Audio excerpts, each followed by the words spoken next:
I'm your host Tahir Gora in Candid Talk at Tech TV. Today we are talking about Liberals' one-year performance in government. Liberals won elections last year on October 19th.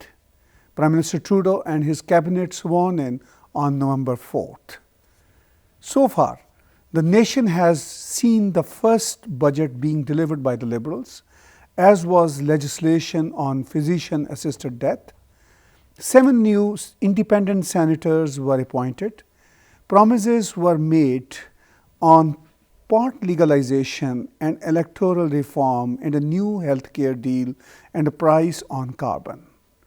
The Paris Agreement on climate change was signed, a defense review initiated, the CF-18S were pulled from Iraq and Syria, more ground troops were sent in, judges rolled back legislation on mandatory minimums, the Truth and Reconciliation Commission report came out, a national inquiry into missing and murdered Indigenous women kicked off, the price of oil sank Alberta, we learned of the horrific beheading of a Canadian by a terrorist group in the Philippines.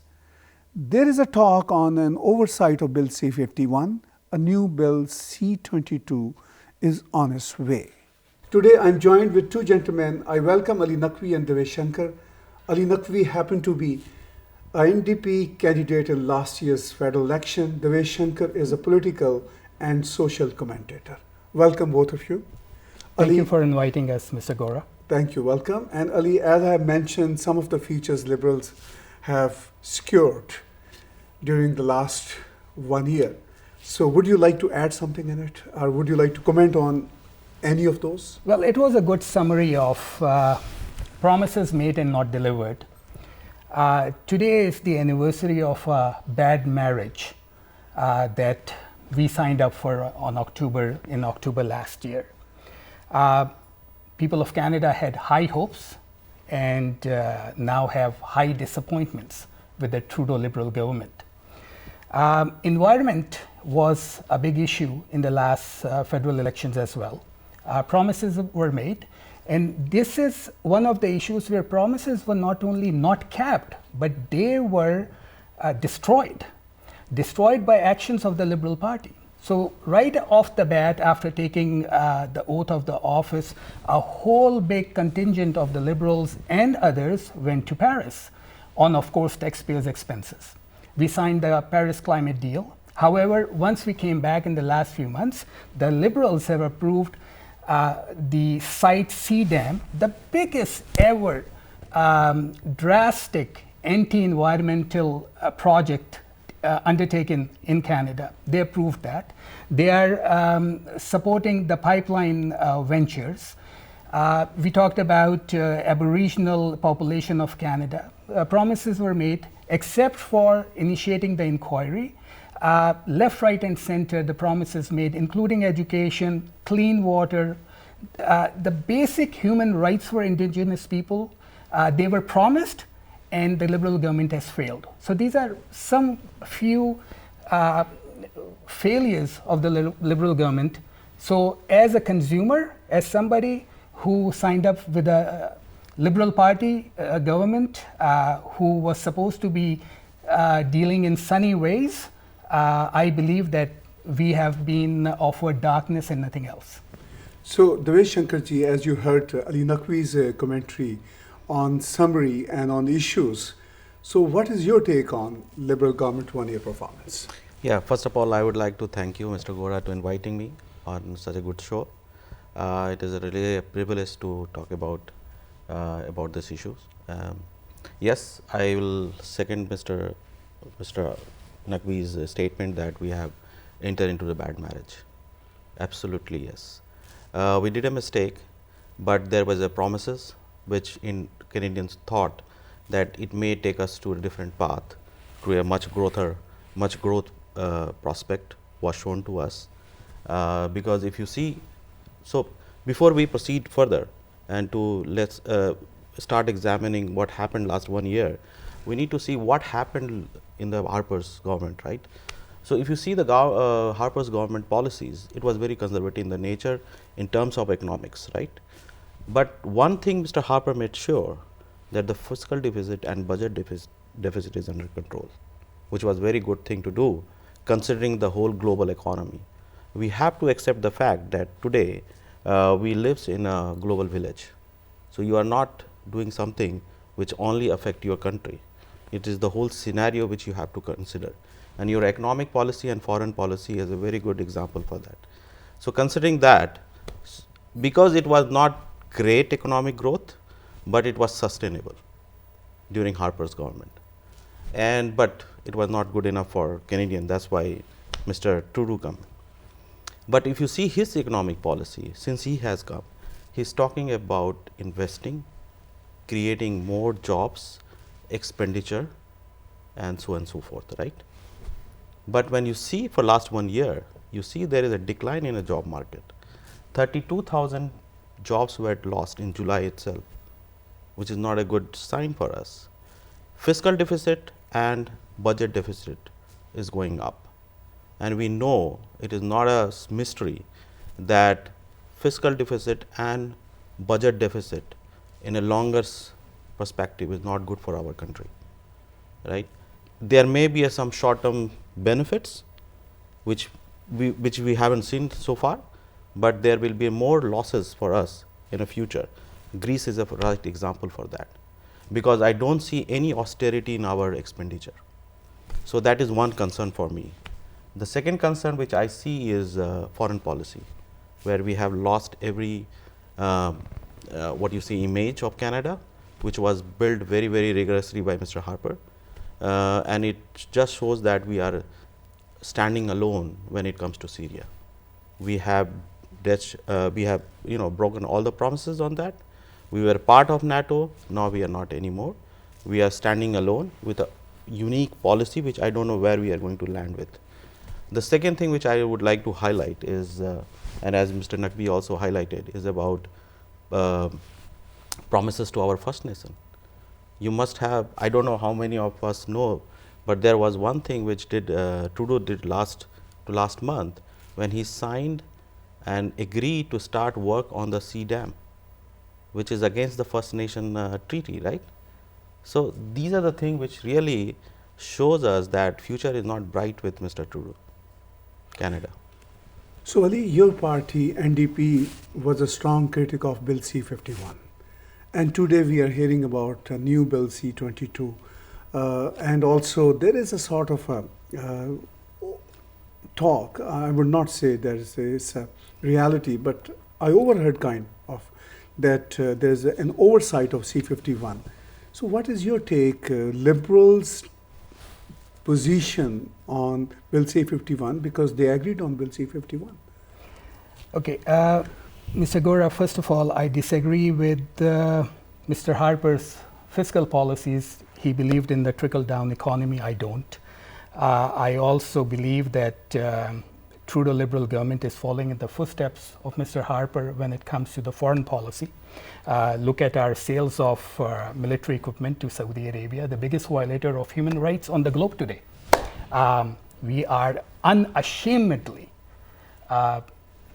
selling arms and ammunition, and our Minister of Global Affairs had the audacity to defend this by saying, oh, if we didn't sell it, somebody else would. Yeah, so somebody else will murder human beings in Yemen, so why don't we, right? So this is where we are. We are following Mr. Harper's footsteps in human rights.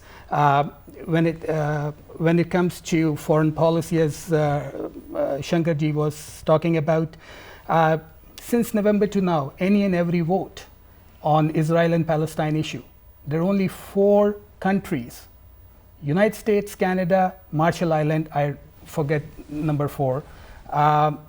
These are the ones who are siding with Israel. We had one motion on BDS in the House of Commons in Canada. All the Liberals either abstained or voted with Israel, including our 6 honorable brothers and sisters who won elections in the name of their religion. So it's very unfortunate that the Trudeau government is following in the footsteps of the Harper government. Coming to Bill C-51, once again, that's the example. They supported the Harper conservatives in Bill C-51. However, just for to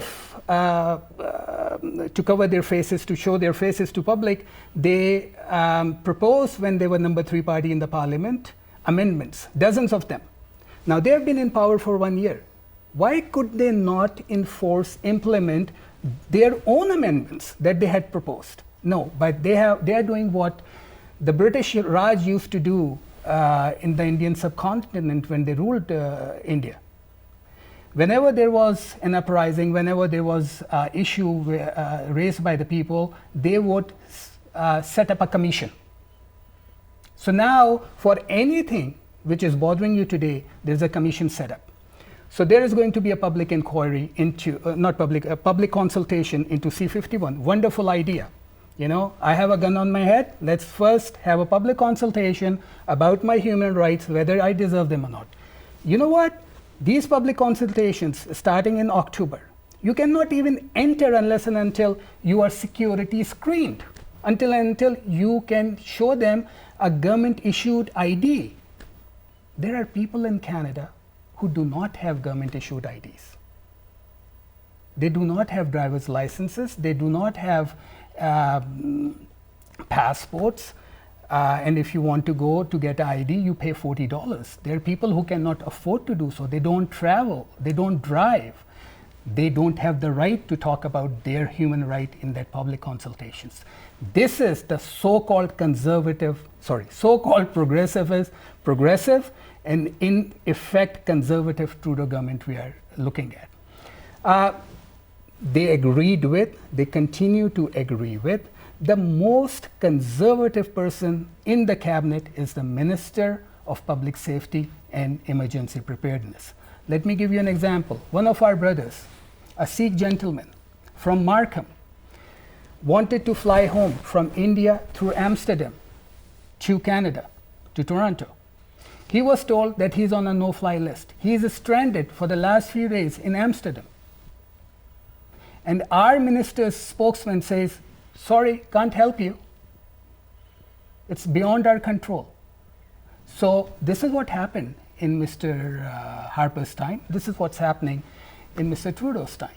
So they believe in compromising our human rights under the false pretense and disguise of security, and that's what they are doing, and unfortunately they are getting away with it. Well, Devesh, yes, I'm coming to you. As you voted for Conservative, and Mr. Naqvi says that there is not much difference between Conservative and Liberal policies. What is your take? So we need to understand this very carefully. Like, see, as I said, we live in a global village, and we have to accept that that terrorism is a big issue, and we all are. We all have to be united in this fight, right? So when Liberal was doing this, propaganda against C-51, I knew it. They are not going to change much in it, because you see, this is practically, if you see, C-51 is must for our safety. Yes, we can debate some of the clauses in this C-51, whether it is good or bad. Can we do some tinkering in there? Yes, we can do it. Let's do it. Let's have a public debate on it and go and change it. But fundamentally, we cannot go away with the C-51. This C-51 is a need of our hour. There is security concern which needs to be addressed. Yes, there, as one case was highlighted by Mr. Naqvi, that some gentleman was stranded in Amsterdam airport. Very unfortunate. We should see to it that this should not happen in future, but it does not mean that we should fundamentally change the C-51, because that is our security concern and it should stay. C-51 has nothing to do with security. This is the interesting part. C-51, because when C-51, after the parliamentary attack, when RCMP commissioner was asked by the security critic for NDP in those days, if you had C-51, would you be able to stop this attack? And he said no. C-51 does not provide you security. C-51 only takes away your human rights. C-51 gives CSIS and RCMP the tools of a secret service. C-51 allows them to translate and interpret any activity as terrorist-like activity. We may go out and CSIS or RCMP may charge us and arrest us for whatever we were doing here as terrorist-like activity. These are some examples. We live in Canada under the Charter of Rights and Freedoms, and almost all clauses are practically cancelled by Anti-Terror Law Bill C-51. And the problem with, at least, and I say it with heavy heart, conservatives believed in something bad for me, in my opinion, very wrong, and they worked on it, they delivered. So when you have, I know it's a strong word, if you have an enemy that you know is your enemy, you can defend yourself. But somebody you think is your messiah, who's actually your enemy, you cannot defend yourself. And this is what's happening to the people of Canada under the Trudeau Liberal government. I think I agree with Mr. Naqvi on this, that yes, if somebody is portraying himself as a messiah and turn out to be enemy, is very difficult to handle, right? I agree with you, Mr. Naqvi. But coming back to C-51, I back C-51 because you see, human rights is fine. We all live in a civilized society and we talk about our rights and everything. But you see, the people we are fighting are not adhering to those human rights values. So it's not that C-51 is here to bring everyone and start profiling. It's not about that. It is to give an extra strength to our security forces to fight this terrorist. You see, after there was a statement by the our security head that after the C-51 they have prevented many attacks on Canada, within Canada. So it is not that C-51 is not effective for us. Nothing is more valuable than your lives. If it is saving your lives, we can stay with the C-51. Mr. Naqvi, now I would come to Syrian refugee and the refugee situation in general. Since you also practice law and you also deal immigration issues. So in context of Syrian refugees, how are liberal policies today accommodating refugees and immigrants in general in Canada? First of all, I don't practice law, I only practice immigration and refugee matters. And yes, I did not come to Canada as a refugee, but I believe that everybody who came to Canada actually sought refuge in Canada. And I'm a refugee advocate. And the only thing that I salute the Liberals for is for actually facilitating the bringing in the Syrian refugees to Canada. And let's be honest about this, the process was put in place by the Harper government. However, due to their unwillingness, they did not actually deliver, and Mr. Trudeau's government delivered. But after the photo ops, which earned him kudos around the world as a great human being, you have to read a Liberal Senator Monson's report on that. And he had tears in his eyes when he narrated that report. Mr. Monson is a senior Liberal senator. He used to be a communications director to Jean Chrétien when he was a prime minister. And then he was appointed a senator. Somebody with impeccable credentials. What have we done with the Syrian refugees? We brought them in and we forgot about them after we had all our photos done. And now we see reports after reports, news and otherwise, they are living off the food banks. The money given to them as assistance is not even enough to feed their families. And that's the unfortunate part. However, in regards to the refugee legislation, nothing has changed. What has changed in immigration? This is, let's not forget, this is a government that is ruling Canada, not governing Canada, ruling Canada by false pretenses, false perceptions. So if you go to the immigrant community, my community, they will tell us, oh, Justin Trudeau is so good to immigrants. When you ask them, what has he done? Oh, he was in the mosque, he was in the temple, he was in the Gurdwara. And, you know, he danced on the streets of Montreal. Wonderful. You know, he's a great dancer. He also takes off his shirt whenever he could in public. But look at what they have actually done in terms of immigration. And the answer is nothing. They promised to bring down the residency obligation for citizenship. The bill is under process. It's been a year. Nothing has been delivered. They've promised, you know, there were a few hundred promises made to the immigrant community in Canada. Nothing has been delivered. There is all talk, no action. But let's go forward. Shankarji, just give me a minute. The refugee issues. Refugees become permanent residents become citizens. Now, see what's happening. From November to August of November 2015, after the Liberals took power, to August 2016, 184 Canadians lost their citizenship because of the alleged misrepresentation, whereby one federal minister, Minister Munsif, has conceded to the point that there was misrepresentation in her own refugee claim.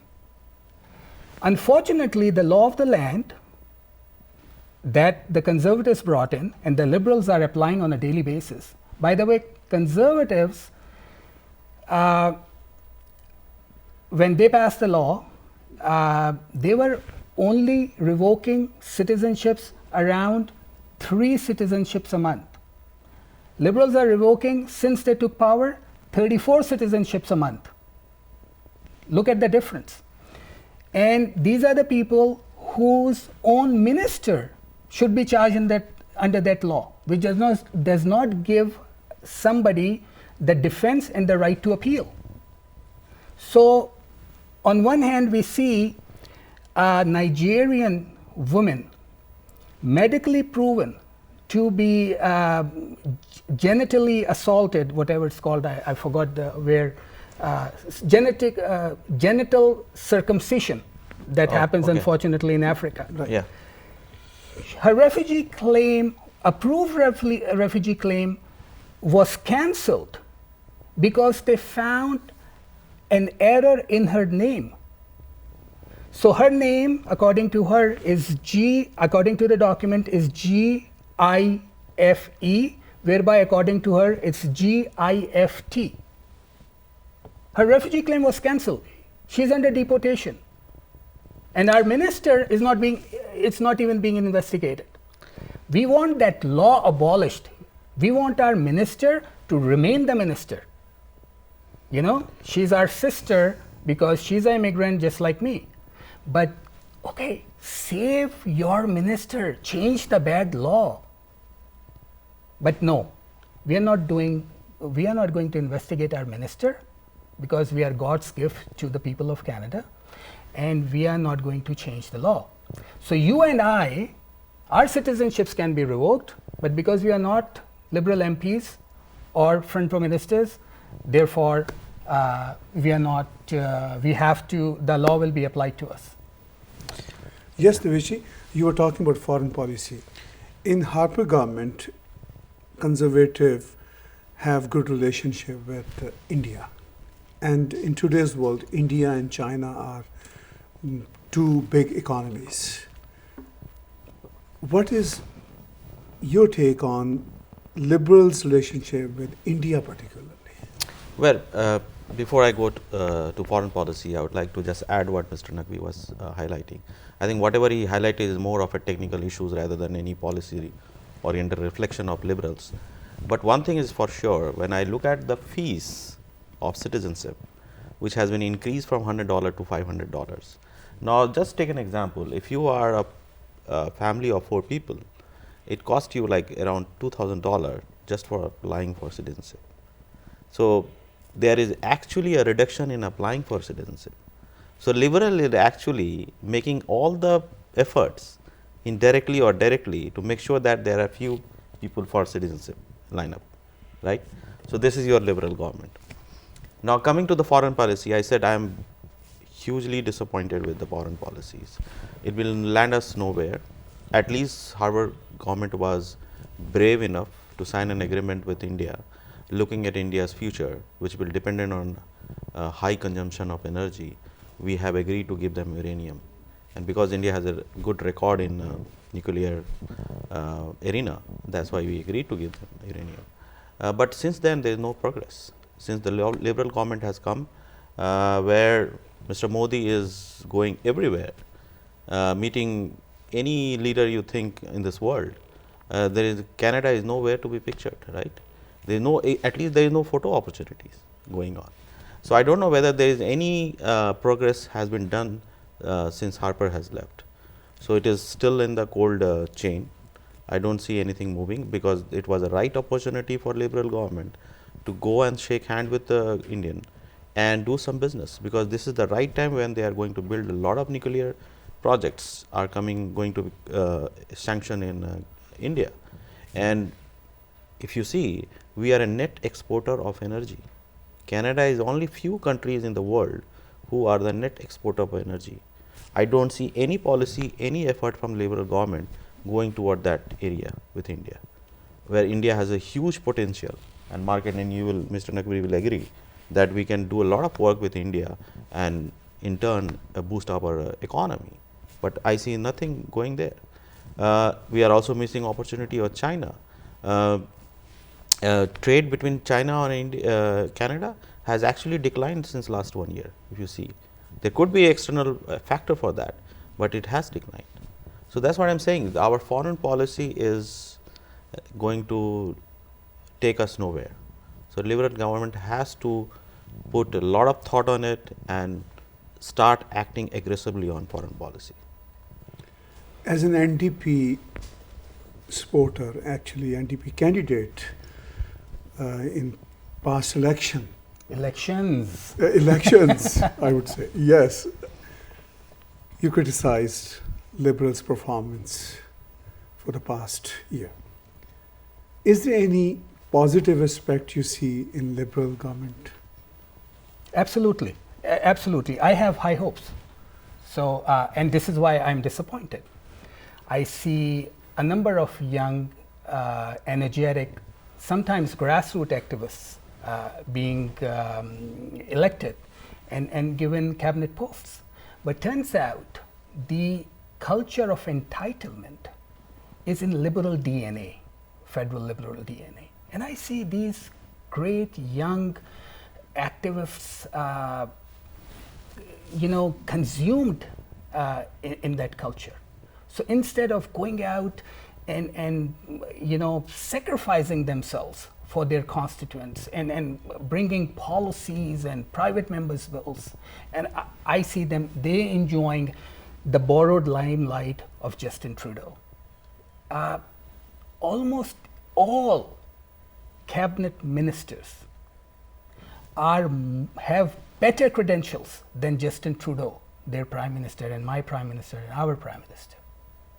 We have people who have served in the United Nations. We have people who have served in several different challenging positions. However, we see that they are not being allowed to do what they can do. So that's my concern about that. However, they still have 4 years. The political governments who are in the business of politics, not in the service of politics, in the business of politics, they keep the goodies until the end so that they can win the next election. So I'm hoping that they will be able to do some things that they are required to do. For example, you mentioned the infrastructure investments. It's been 1 year. All these mayors who supported the Liberals in elections now are lining up, doing press conferences saying, where is the money? People like our Mississauga mayor, people like John Tory in Toronto, etc., they're lining up and they're demanding the money because there's no money, except for one premier of Ontario who's Mr. Trudeau's biggest supporter, and Mr. Trudeau is her biggest supporter. Premiers are crying, saying, where is the money that you promised?